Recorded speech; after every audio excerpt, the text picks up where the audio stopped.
Yannick, on va attaquer par Vincennes. 35 courses disputées, 14 victoires, 40% de réussite à la gagne, 2 groupes 1 et plus de 65% de réussite dans les 5 premiers. C'est difficile de faire mieux, vous faites partie du top 10 des entraîneurs. Vous avez pris des box à Grosbois cet hiver ou... Non, c'est peut-être pour ça. non, mais voilà, c'est bien enchaîné. Après, il te suffit d'avoir 4 bons chevaux trois qui ont bien fait, 2 qui ont gagné leur course, qui sont, à mon avis, aussi des bons chevaux. Et puis bon, la jument qui gagne la plus belle montée, les 2 plus belles. Donc évidemment, ça booste tout. Et Viking Book a été vachement médiatique, on va dire. Oui, parce que il a enchaîné les succès et ça plaît. Tu vois que ça plaît aux gens, quoi, parce que quand il courait les tiercés, il y avait vraiment un engouement autour de lui. Il en a gagné 4 des quintés, il a fait aussi bien que Bold Eagle. Ouais, voilà. À son niveau, oui. Non, mais il a été médiatique. En plus, c'était un peu avant que Bold Eagle, on va dire, rentre en scène. Donc, la première partie de meeting, c'était un peu lui, la star. D'ailleurs, ce cheval-là, il est assez impressionnant. Quand on regarde un peu ses chronos, il marche 12-6 2007 GP. Il n'est pas déféré, il n'a pas d'artifice. Est-ce que ça veut dire qu'on pourra avoir le meilleur ongle vraiment du moment? Oui, il n'en est pas loin. Il n'en est pas loin déjà. En plus, il a toujours couru au-dessus de sa catégorie, parce qu'il a attaqué avec pas beaucoup de gains, mais j'avais pas un bon programme dans sa catégorie, donc il a toujours couru, on va dire, hors catégorie, et malgré ça, il les a dominés, à part une fois où il s'est enlevé alors qu'il était parti, à mon avis, pour la victoire. Donc on voit qu'il a de la marge. C'est pour ça que j'ai évité la dernière de l'Union Européenne, parce que je me suis dit, après, avec la sagesse, j'ai dit, le cheval, il a quand même encore un bel avenir devant lui, on ne va pas tout casser pour une course, parce que mine de rien, c'est quand même des courses difficiles, et on l'a respecté en espérant qu'il refasse pareil l'hiver prochain. Bon, il n'y a pas de raison. D'un autre côté, le meeting de Cannes, ça s'est quand même beaucoup moins bien passé. On a vu 4 victoires comme entraîneur, 3 comme driver.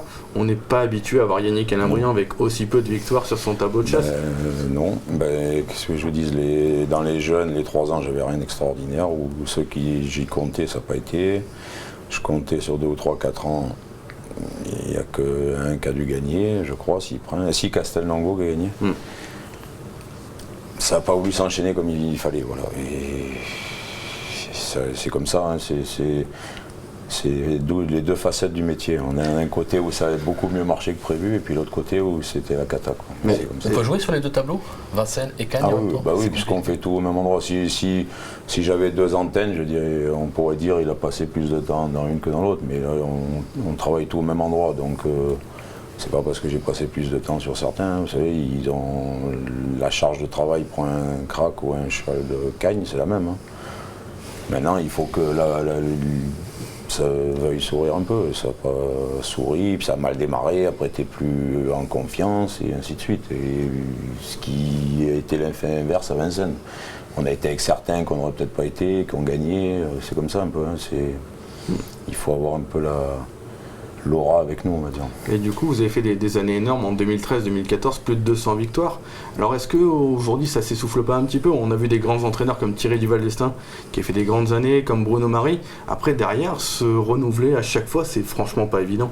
Non, c'est pas évident. C'est parce qu'il faut renouveler avec des jeunes, donc tu peux avoir des générations creuses ou moyennes, on les a quand même, mais je veux dire, c'est pas les meilleurs de la région. Et après, en vieillissant, ça se répercute, parce qu'après, c'est rare qu'on ait des nouveaux chevaux. C'est ce qu'on a formé qui continue.